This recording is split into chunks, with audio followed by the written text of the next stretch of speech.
you had any idea who I am. Open up, imbeciles! I have a ship to catch! That vulture of a tavern master was right. It is Constantine's voice. It's coming from the floor. It sounds as if he's locked up. And I have a feeling they're expecting company. Be careful. The slightest itchy word to these brutes will have them drawing blades to scratch it. Negotiation may be the solution. As you say, this breed of brutes won't spit on ransom money. What a waste. I'd rather sneak around them than give half a coin to these seedy fellows.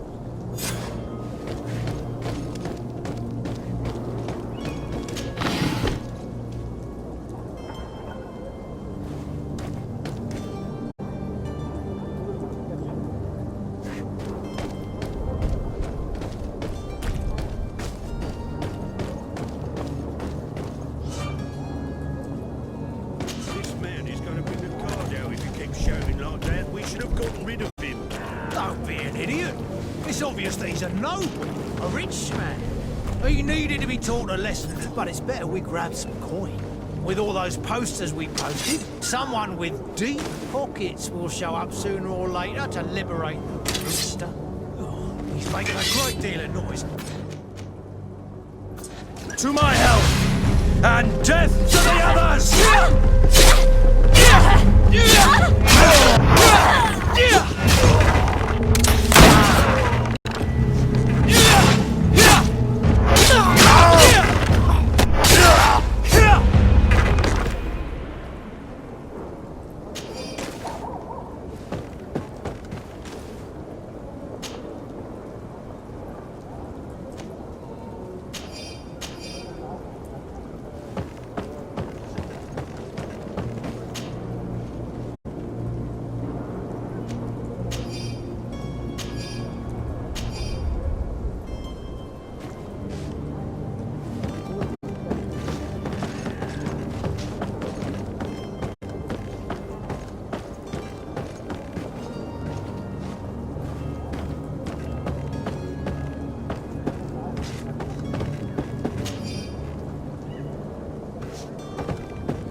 Well, this has been monumentous, gentlemen, but I have more important things to attend to.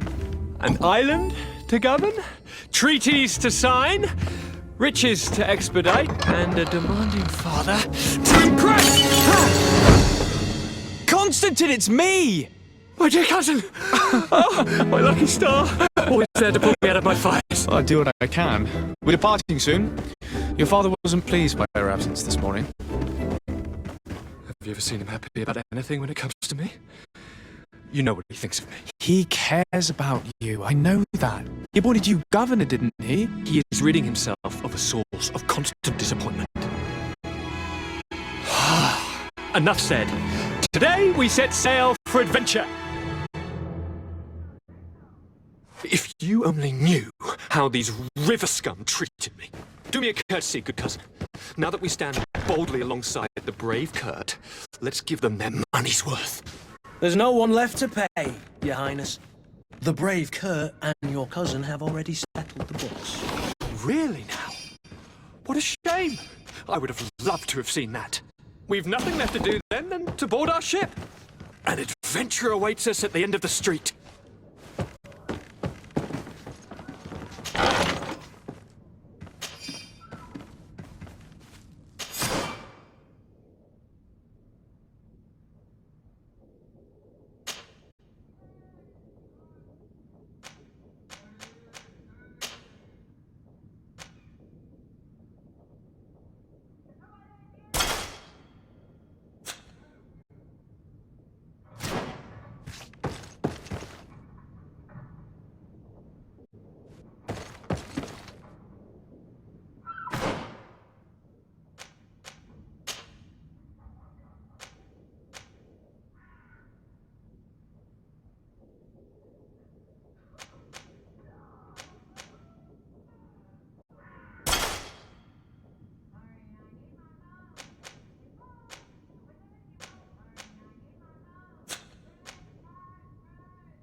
Sir?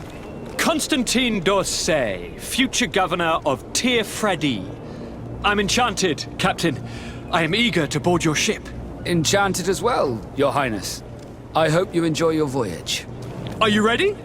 Can we weigh anchor? We should be able to set sail with the tide, as agreed upon. I'm still without news of my cabin boy, but we will have to do without. Be back soon, Captain.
This smuggler is filthy. But perhaps we'll discover some useful information.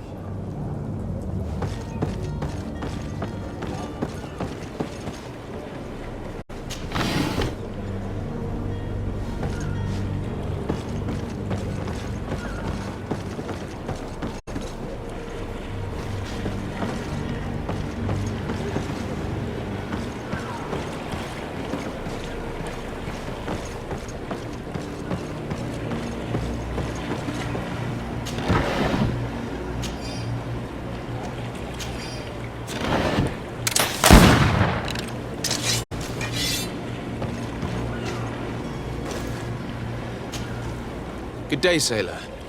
I've been told that you know the missing cabin boy well. Is that right? You talking about Jonas? You bet your stars I know him. But like I've been crying to the 9 deaf winds, he didn't go missing, he was taken. What do you think about Captain Vasco? He's a just man who knows his knots. He's well appreciated by the crew.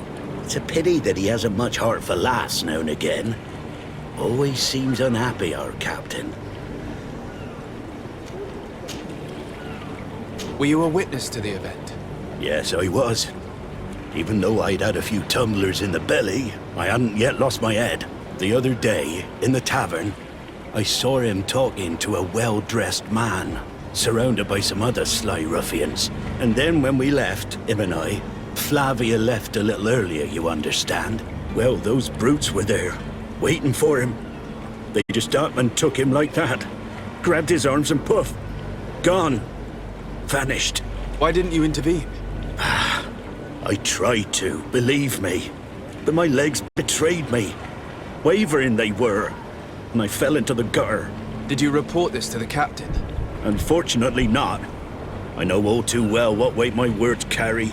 Even Flavia treated me like a drunken fool. And the captain? No. Not telling him that. I still have some pride left. You get me? Did Jonas seem troubled to you the night he disappeared? Maybe. For sure he wasn't his usual self. Do you know what was on his mind? No. No idea. Why would anyone want to snatch a mere cabin boy? How would I know? Jonas is a gentle boy who keeps his head down. You think my story is nothing but mess too, don't you? It's just that I can't imagine a gang of thugs hoping to get a ransom for a cabin boy. Did anyone else see the kidnapping? There was still a small crowd in the tavern. But outside, I seem to recall that regular being there. We play cards with him from time to time. Kind of fellow who plays from morning to night time to be that skilled. but now and again he comes out. When nature calls, you know. I kind of remember his face being there. Thank you, Lauro. I need to be going.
Good day. Someone told me that you're a friend of Jonas's, the young cabin boy who's gone missing. That's right, yeah. Are you looking for him? Yes. Your captain asked me to go and find him. Happy to hear he's taken the disappearance seriously. What can I do for you? What do you think about Captain Vasco? He's a damn good navigator, and an excellent leader of men. He knows his craft well, in spite of being so young. How old is he? He's not seen his 25th year yet. If he keeps it up, he'll be an admiral one day. When did you last see him? 2 days ago, in the evening. We went to have a drink in the tavern. Jonas, Lauro, and myself. Did anything seem out of the ordinary? Was he troubled? Maybe a tad troubled. Like he was somewhere else. Why would that be? Give me your best guess. Boy, I haven't the faintest idea. What does Jonas do in his free time, when you're on land? He just hangs around here or there. You know the cabin boys don't have half a sailor's wages. And when evening comes, we usually go down the tavern with good old Lauro. Did he ever have one too many? Never. He sips his pint like it was bad medicine. One drink lasts him the whole night. Does he know anyone in Serene? No one, far as I know.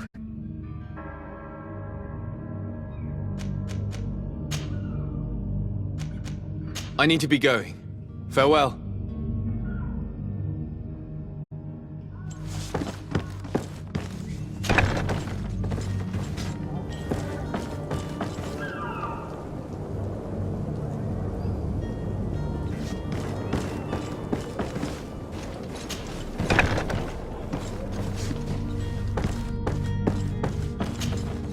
Could I trouble you again?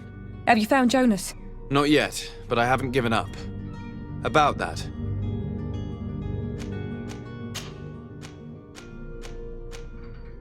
Do you think he could have made himself any enemies? I wouldn't think that for a moment. Jonas has a good heart and he steers clear of trouble and troublemakers. I don't know where to start with this. Do you have any idea? No. Lauro won't stop telling anyone who will lend him an ear that the boy was carried off by thugs. And you don't believe him? I like Lauro, don't get me wrong, he's like a brother. But to be honest, he drinks a little more than he should.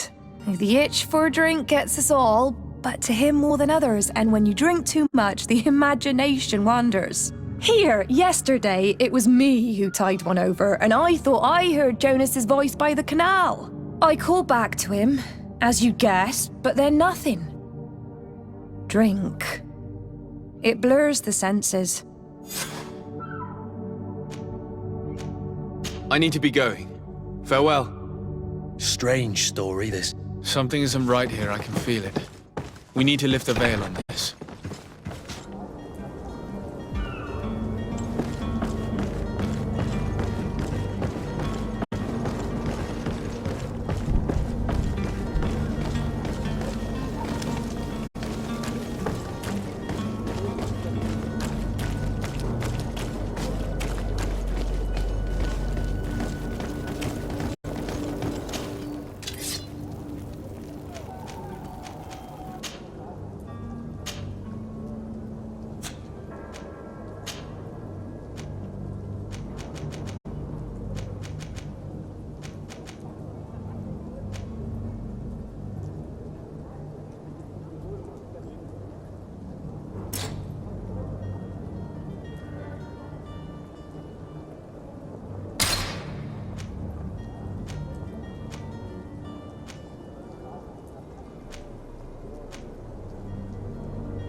Tavern keeper. I see you're back. Can I pour you something this time?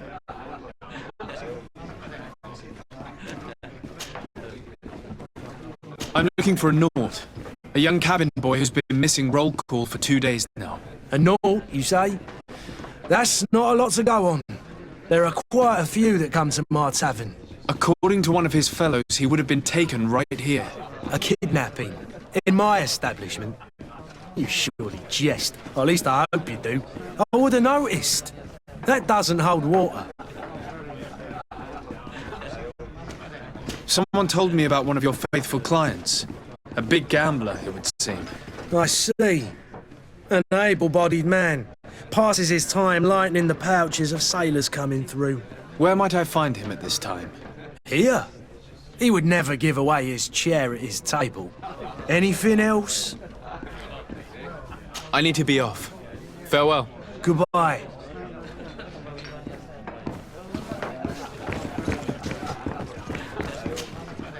Who are you? I don't recognize you. Am I in your debt? No. Have no fear about that. It's for a different reason that I am here. I'm looking for a Naut that disappeared 2 days ago, after visiting this establishment. A young cabin boy. 2 members of his crew accompanied him. Yes, that does ring a bell. I've played with the 3 of them.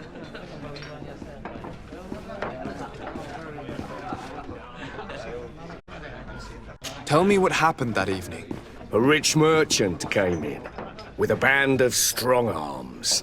The kind of men you can round up for a few coins, if you catch my drift. They exchanged words with the cabin boy. The kid was defensive, not sitting pretty. And then they finally left. And after that? It just so happens that I did go out for a breather. I needed some fresh air. And I think I might well have seen those same men grab him. But that was none of my business. I wouldn't have thought that they were kidnapping him if that's what it was. They weren't particularly rough with him. What can you tell me about the boy? How was he that night? He seemed rather nervous, as if he was worried about something. Didn't feel like playing, that I remember. And he must have been right to be nervous, if he's disappeared. Who was the rich merchant, do you think? A jilted lover? A moneylender? No, sir. You are in luck. It so happens that I know the man. It was Sir Fontaine, that merchant. Where can I find him? He has a house in the wealthy boroughs, just off the canal. A stone's throw from the Thélème embassy. Thank you. You've been immensely helpful. This man is completely owned by his love for the game. Do you think we can trust him? What would he gain from lying? I have no idea. But what would any wealthy merchant gain from holding a penniless child?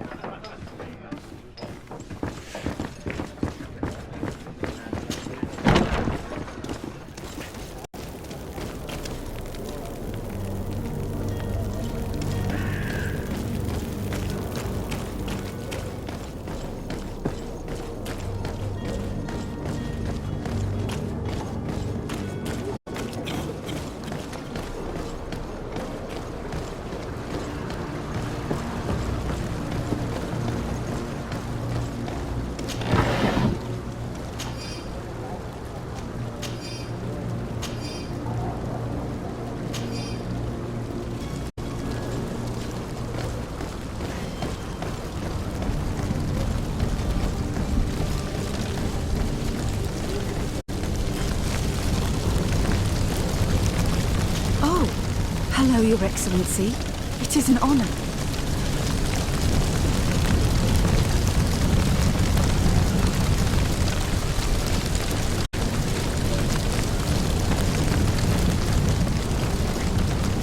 Have a nice day, sire.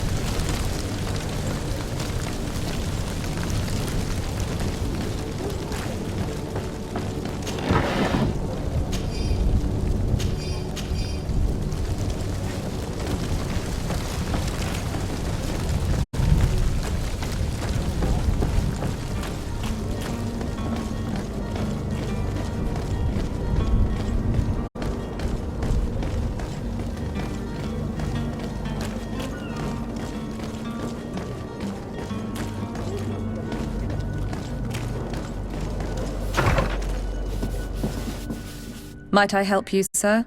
I would like to have a word with Sir Fontaine. He is absent, but the lady of the house could certainly receive you. Enter, please.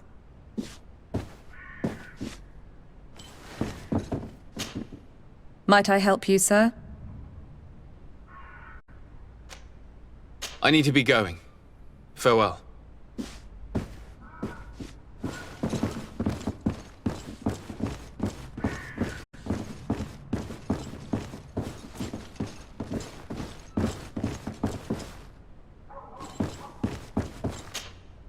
Oh, I know you. I've seen you at court. You are Lord de Sade. And to what do I owe the honor of your visit, Excellency? I would like to have a word with your husband. He is not here, but perhaps I could be of help. It concerns a delicate matter. We're looking for a missing cabin boy. According to witnesses, he had an argument with your husband before being taken. I see. I am afraid that you have been misled. You seem to have come to the wrong conclusion. The cabin boy you speak of was not taken. He has simply returned home. Excuse me, but I'm not sure I understand. Don't you see, Your Excellency? We got our son back. I am very surprised. Several witnesses confirmed that your son had a fight with your husband, and that his men escorted him from the tavern using force. If he had joined your husband willingly... Witnesses? In a tavern? And you choose to believe these drunkards over a respectable family? These witnesses are all in agreement, and it's their testimonies that have led me to your doorstep.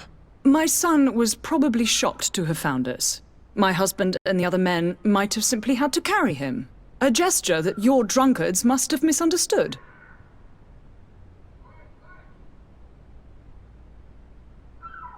What was your son doing on a Naut ship? Why would they have taken him?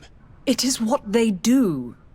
Through pacts and contracts, they steal away young children from their mothers. What are you talking about?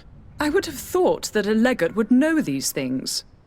But it is true that you are young and inexperienced. It seems that you have been protected from the turpitudes of our own nation and their terrible allies. This horrible, constant ransoming that they put us through. But I will not say another word. You will have no trouble verifying the details now that you know what to look for. Where might I find your son now? I cannot say, Excellency. You must understand why. Until the Nauts have set sail, we live in fear they will take him back from us. This pact? It sounds like some fear-inducing story. The Nauts wouldn't be the first to recruit through dubious means.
Sire, I'm sorry. I'm afraid that I won't make for good company.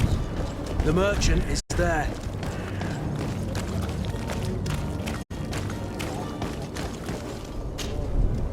Good day, good sir.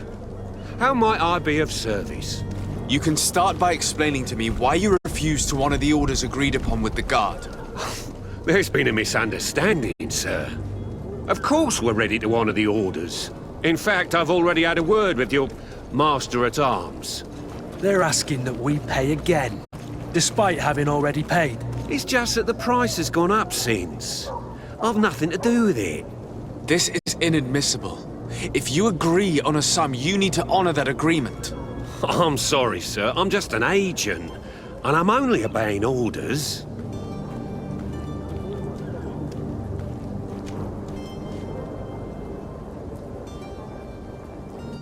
Why don't we go and solicit other suppliers, Kurt? When we've already paid for the merchandise? If these thieves agree to reimburse the original payment, it's what we do immediately. And do know, in the future, we won't be shopping with them. Well, I should think not. Your master has apparently asked you to demand a second payment for this merchandise. That's right. He told me that their attendant seemed to be hiding something when he passed the order. And so he must have thought the guard would end up paying in the end, whatever he asked for. I'll be damned. And I'm the one they've sent to settle the affair. Sorry, Captain, it's nothing personal. I'm only following orders. Following orders? Yeah, we hear you. Makes one wonder which one of the two of us is a coin guard. This whole story sounds suspicious and stinks of a scandal. You're demanding a second payment but refuse to reimburse the one that was already made. I'm not the one demanding nor refusing. It's my master. This stubborn fool is pushing me to madness. You understand now why I'm asking for your help? I don't think you understand who you're dealing with. Perhaps I failed to present myself properly.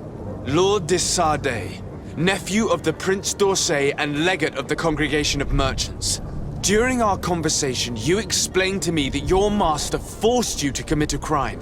That's regrettable, especially as you will be considered his accomplice in extortion, theft. You know as well as I that the congregation does not tolerate such illegal activities. But I'm only obeying orders. That is a shame. Well, as orders are the only language you seem to understand, I order you to return the guard the merchandise, without delay. Unless you'd rather your master is hung and that you finish your days in prison. I beg your pardon, sir, but you are not my master. Moreover, the attendant at the guard was quite specific. saying this affair should be handled with extreme discretion. So I seriously doubt that you'll be wanting to drag us in front of a judge. That would stir up the muck. Whatever is he talking about, Kurt? Your guess is as good as mine.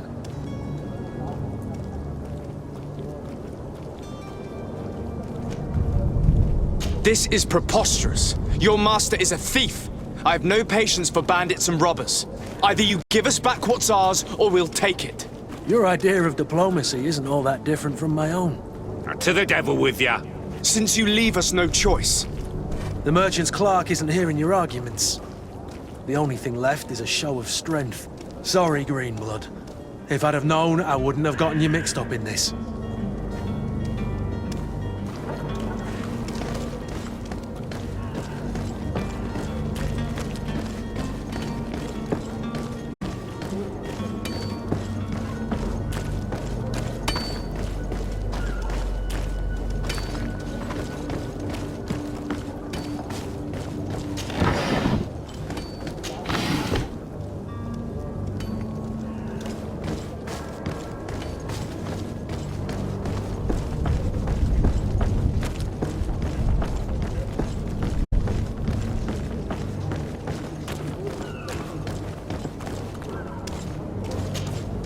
Sir, Are you ready?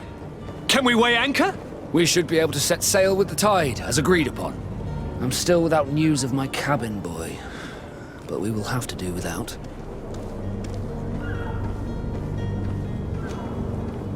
I spoke with a woman who told me she was the mother of the cabin boy. She claims that her son was taken from her. Taken? Her son is sea-gifted. His parents were required to give him up to honor the terms of a contract. A contract? But what kind of contract are we speaking of? A commercial contract.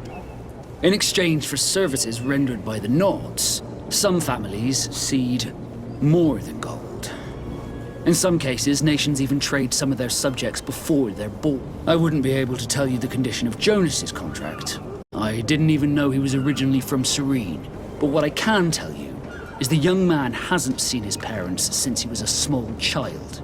And ever since, he's been a Nord. Our ships are his home. We are his only family.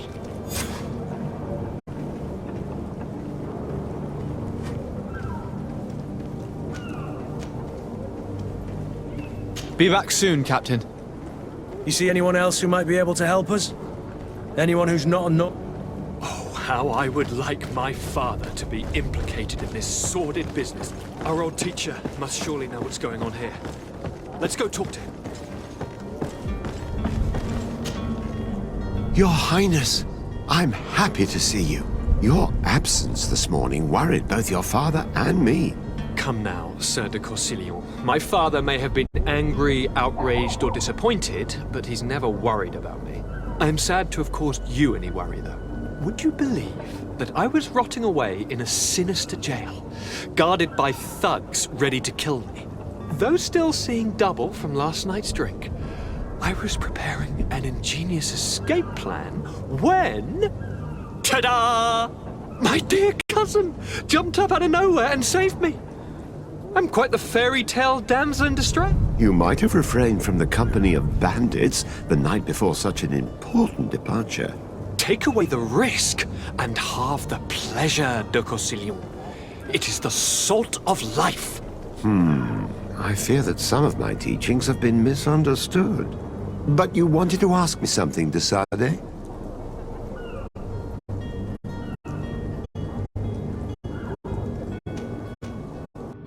I've had a word with Lady Fontaine.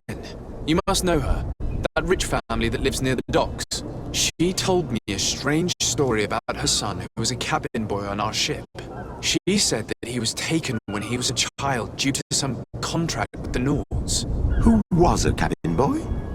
Do you mean he's no longer one? They took him back to bring him home. Well, that is very unpleasant news, de Sade. We need to do all we can to bring the boy back to his ship. Since time immemorial, there has always been a certain price to pay for the services of the Nords. Children born on their ships belong to them. It's the rule of the sea. But certain contracts are so important but they also require children to be offered in exchange. From time to time, the congregation has passed such accord, and certain noble families had to give their children up. Are you telling me that the Fontaines lost their son because of some agreement signed between my uncle and the Nords? No. That pact ended a long time ago. This cabin boy couldn't have been a part of that contract. But Sir Fontaine has made a fortune trading with the Alliance, via ships. Do you mean he would have offered up his own son in exchange for wealth? Well, he probably did it before the birth of the child, and regretted it afterwards. But that is of little importance. What counts most is that you bring the boy back to the Nords as quickly as possible. Breaking a contract with the seafarers has always cost us dearly. Our nation could feel it in its coffers. I will do my best. A father selling his own son for a few boat rides. For ugly, that is ugly. Lady Fontaine didn't seem to have any knowledge of that detail. That could be of